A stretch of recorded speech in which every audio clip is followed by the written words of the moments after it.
Nevermind. Gata. Salutare, oameni buni! Salutare, dragii mei abonați! Eu sunt David și bine, Nexus Rider, mă scuzați. Mă rog, ăsta e numele meu din viața reală, David.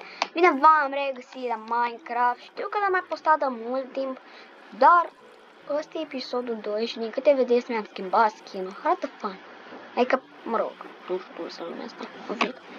Și începem o nouă serie de survival, care nu știu cât de bun o să fie, dar eu sper să vă placă. Și aici așa o să vedem ce putem să facem. Eu sper să vă placă, v-am zis. Dar dacă nu vă place, nu dați dislike, da? Dați like, subscribe, abonați-vă. Eu mă bucur foarte tare dacă voi faceți acest lucru. Hai să vedem ce se întâmplă pe aici așa. Ok, păi, de câte văd eu prima oară este foarte șmecher treaba asta.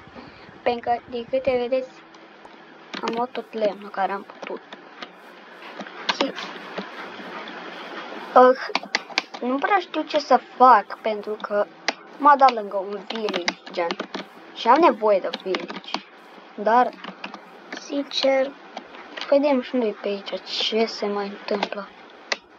Dacă găsim ceva șmecher pe aici.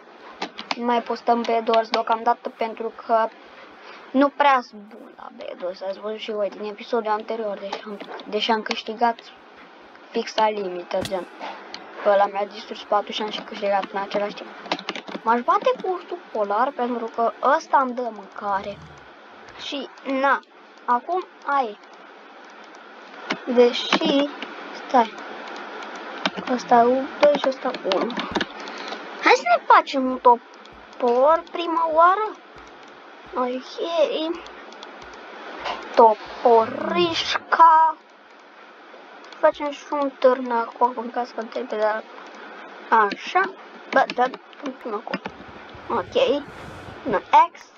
Și hai să ne batem cu ursul polar. Nu știu de ce aș face chestia asta, dar și mai da. Aoleu, bă, nu mă bate. Nu vine la mine. Mi-a dat 2 pești. Băi, bun. Adică mă pot folosi de ei foarte ușor. Sat. Dumnezeu. Dumnezeu. Sat. Pot să găsești un sat?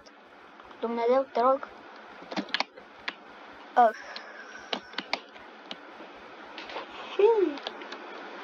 Să vedem. Adică nu știu ce să vă zic eu vouă. Dar da. Sincer, nu știu dacă aș avea rost, nu știu dacă ar avea rost să fac chestia asta. Au, shit. Da, mă.